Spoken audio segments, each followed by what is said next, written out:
আসসালামু আলাইকুম। SSC ২৭ batch, তোমাদের জীবনের একটি গুরুত্বপূর্ণ অধ্যায় তোমরা এখন পার করতেছো, সেটা হচ্ছে প্রি-টেস্ট পরীক্ষা।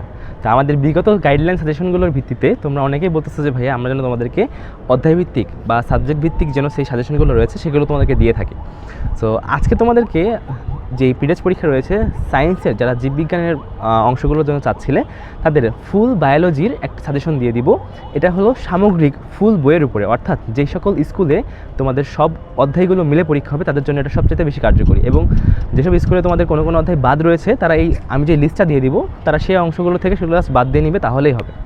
তো তোমরা যারা এখনও আমাদের এই পেজটিতে ফলো দাও নাই এবং আমাদের চ্যানেলতে সাবস্ক্রাইব করো নাই তারা দ্রুত আমাদের চ্যানেলের সাথে যুক্ত হয়ে যাও। চলো শুরু করা যাক। তো দেখো ভাইয়া, তোমার যে জীববিজ্ঞানের 14টি অধ্যায় রয়েছে, এই 14টি অধ্যায়ের মধ্যে আমি যদি তোমাকে হাতে গুণে বলে থাকি যে 3টি অধ্যায় বলবো যেটি সবচেয়ে কম গুরুত্বপূর্ণ, অর্থাৎ তুমি যদি এই 3টে অধ্যায় চাও স্কিপ করতেই পারো। তো এমন 3টে অধ্যায় কী বলো তো ভাইয়া?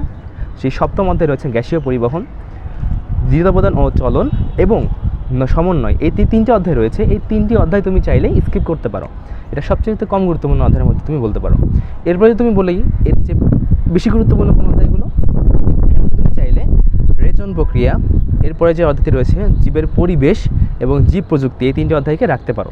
তুমি চাইলে কোষ বিভাজন নামক যে অধ্যায়টি রয়েছে 3 অধ্যায়, এই 3য় অধ্যায়টিকে তুমি সবচেয়ে গুরুত্বপূর্ণ অধ্যায়ের মধ্যেও রাখতে পারো এবং অথবা তুমি মাঝামাঝি একটা গুরুত্বপূর্ণ মধ্যে রাখতে পারো।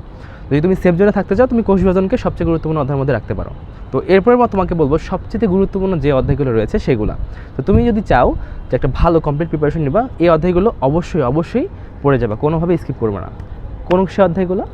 প্রথম অধ্যায় জীবন পাঠ, দ্বিতীয় অধ্যায় জীবকোষ ও টিস্যু, চতুর্থ অধ্যায় জীবনী শক্তি, পঞ্চম অধ্যায় খাদ্য পুষ্টি ও পরিপাক, ষষ্ঠ অধ্যায় জীবের পরিবহন।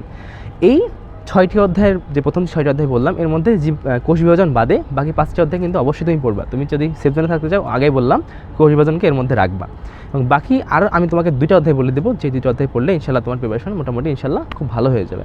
তো কোন 2টা?